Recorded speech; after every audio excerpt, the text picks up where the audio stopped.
పీలేరు నియోజకవర్గం ప్రస్తుతం అన్నమయ్య జిల్లాలో ఉంది. రాజంపేట లోక్సభ పరిధిలోకి వస్తుంది.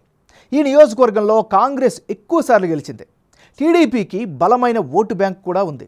మాజీ ముఖ్యమంత్రి నల్లారి కిరణ్ కుమార్ రెడ్డి గతంలో పీలేరు నుంచే గెలిచారు. 2014, 2019 వరుసగా వైసీపీ తరపున చింతల రామచంద్రారెడ్డి గెలిచారు. వైసీపీ మరోసారి చింతల రామచంద్రారెడ్డికి టికెట్ కేటాయించారు. వైసీపీ హ్యాట్రిక్ విజయం మీద కన్నేసింది.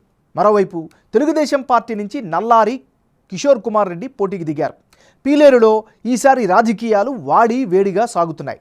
మరి big TV exclusive election survey పందెంకోళ్ళు 2 సర్వేలో వచ్చినటువంటి అంచనాలను ఇప్పుడు పరిశీలిద్దాం. పందెంకోళ్ళు 2 లేటెస్ట్ రిపోర్ట్ చూసే ముందు ఈ ఏడాది ఫిబ్రవరి 10వ తారీఖున చేసిన పందెంకోళ్ళు 1 సర్వేలో పీలేరు నియోజకవర్గంలో సర్వే అంచనాలు ఎలా వచ్చాయో ఓసారి రివైండ్ చేసుకుందాం. పందెంకోళ్ళు 1 సర్వేలో పీలేరు వైసీపీ అభ్యర్థికి 47% ఓట్లు రాగా టీడీపీ అభ్యర్థికి 49% ఓట్లు వచ్చే ఛాన్స్ ఉన్నట్లుగా తేలింది. ఇతరులకు 4% ఓట్లు వచ్చే అవకాశాలు ఉన్నట్లుగా పందెంకోళ్ళు 1 సర్వేలో వెల్లడైంది.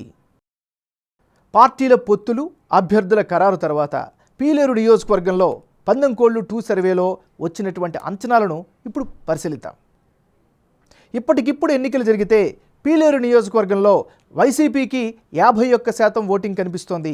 తెలుగుదేశం పార్టీకి అనుకూలంగా 47% ఓట్లు దక్కే ఛాన్సెస్ ఉన్నాయి. అదే సమయంలో ఇతరులకు 2% ఓట్లు వస్తాయని అంచనా వస్తోంది. పందెంకోళ్ళు 1 సర్వేకు పందెంకోళ్ళు సర్వే 2 మధ్య జనం అభిప్రాయం ఎలా మారింది?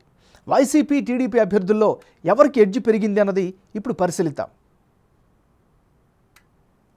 పీలేరు నియోజకవర్గంలో పందెంకోళ్ళు 1 సర్వేలో భాగంగా వైసీపీ అభ్యర్థి చింతల రామచంద్రారెడ్డికి 47% ఓటు షేరు వచ్చే అవకాశాలుంటే పందెంకోళ్ళు 2 సర్వే నాటికి ఓటర్ మూడు మొత్తం మారిపోయింది. తాజా సర్వేలో చింతలకు 51% ఓటు షేరు వచ్చే అవకాశం ఉన్నట్లుగా తెలుస్తోంది. దీంతో ఆయన లీడ్లోకి వచ్చినట్లు తెలుస్తోంది. అటు టీడీపీ అభ్యర్థి నల్లారి కిషోర్ కుమార్ రెడ్డికి గత సర్వేలో 49% ఓటు షేర్ రాగా తాజా సర్వేలో 47%కి తగ్గింది. ఇతరులకు గత సర్వేలో 4%, తాజా సర్వేలో 2% ఓట్లు వచ్చే ఛాన్సెస్ కనిపిస్తోంది. సో పీలేరులో ప్రస్తుత పరిణామాల ప్రకారం వైసీపీకే విజయ అవకాశాలు ఎక్కువగా కనిపిస్తున్నాయి. 2 సర్వేల్లో పీలేరు నియోజకవర్గంలో అభ్యర్థుల మధ్య మారిన ఓట్ల శాతం, అందుకు గల కారణాలను ఇప్పుడు పరిశీలిద్దాం. ఈ నియోజకవర్గంలో నల్లారి కిషోర్కు సానుభూతి పవనాలైతే బలంగా కనిపిస్తున్నాయి. గ్రౌండ్లో యాక్టివ్గా నల్లారి ప్రచారాలు చేస్తుండడం ఆయనకి కాస్త అడ్వాంటేజ్. ఇక వైసీపీ అభ్యర్థి చింతలకు క్లీన్ ఇమేజు ఆయనకు అదనపు బలంగా చెప్పుకోవచ్చు. పెద్దిరెడ్డి రామచంద్రారెడ్డి మద్దతు ఉండడం ఆయనకు మరో పెద్ద అడ్వాంటేజ్. ప్రతి 2 మండలాల సమస్యల పరిష్కారానికి ఒక లీడర్ని నియమించడం కూడా ఆయనకి అనుకూలమైనటువంటి అంశంగా మారింది. ఇక పీలేరు, వాల్మీకిపురం మండలాల్లో కొత్త హాస్పిటల్స్ని ప్రారంభించడం కూడా ఆ పార్టీకి కలిసొచ్చే మరో ఫ్యాక్టర్. ఇక ఓవరాల్గా ఇప్పటికిప్పుడు ఎన్నికలు జరిగితే పీలేరు నియోజకవర్గంలో వైఎస్ఆర్ కాంగ్రెస్ పార్టీకే ఎడ్జ్ ఉన్నట్లు బిగ్ టీవీ ఎలక్షన్ సర్వేలో వెల్లడైంది.